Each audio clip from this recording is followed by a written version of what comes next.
L'agriculture et la biodiversité ont beaucoup bougé en 10 ans. D'abord parce qu'en fait on a constaté que le déclin s'était accru. Le point qui semble important, c'est que l'effet de l'agriculture sur la biodiversité n'est plus à démontrer. Et donc on s'intéresse de plus en plus à l'effet dans l'autre sens, l'effet de la biodiversité comme un élément bénéfique pour l'agriculture. Tous ces éléments-là sont maintenant rentrés dans la réglementation.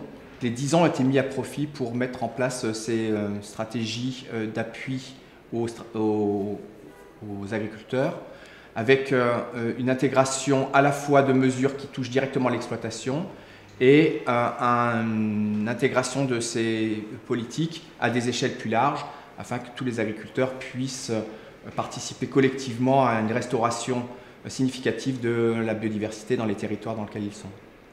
Tout ça se retrouve à travers la multiplicité des acteurs qu'il faut mobiliser dans le plan agroécologique pour la France, qui a été défini pour la France en 2012.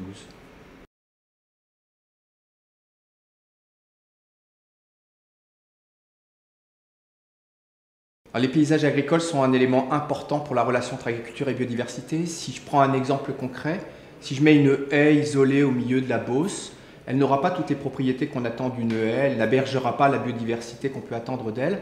Et la raison pour laquelle on se retrouve dans cette situation, c'est qu'elle n'est pas connectée à d'autres haies, donc la biodiversité qu'elle pourrait héberger ne la trouve pas.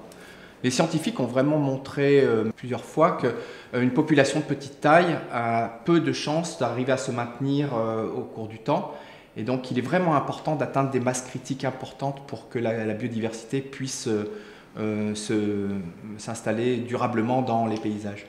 Ça a des conséquences en termes de politique publique, puisque ça veut dire qu'en fait, il faut qu'on emboîte les efforts que l'on fait à des échelles de chaque parcelle pour essayer d'avoir moins d'impact sur l'agriculture. Et en même temps, il faut que l'on modifie les efforts que l'on fait pour que l'ensemble des agriculteurs se synchronisent sur cette articulation des pratiques agro-environnementales à l'échelle des territoires, afin d'atteindre ces masses critiques qui permettent à la biodiversité de revenir.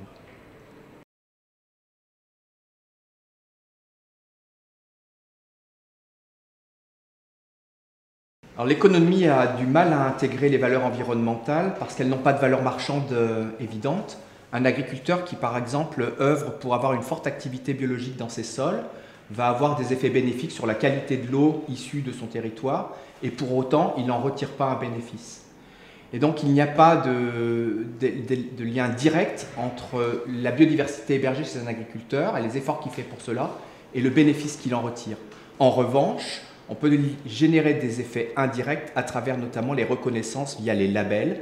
Et par exemple, le label haute valeur environnementale va intégrer un certain nombre de critères pour la biodiversité qui va se traduire par une reconnaissance à travers le prix auquel l'agriculteur va pouvoir commercialiser ses produits.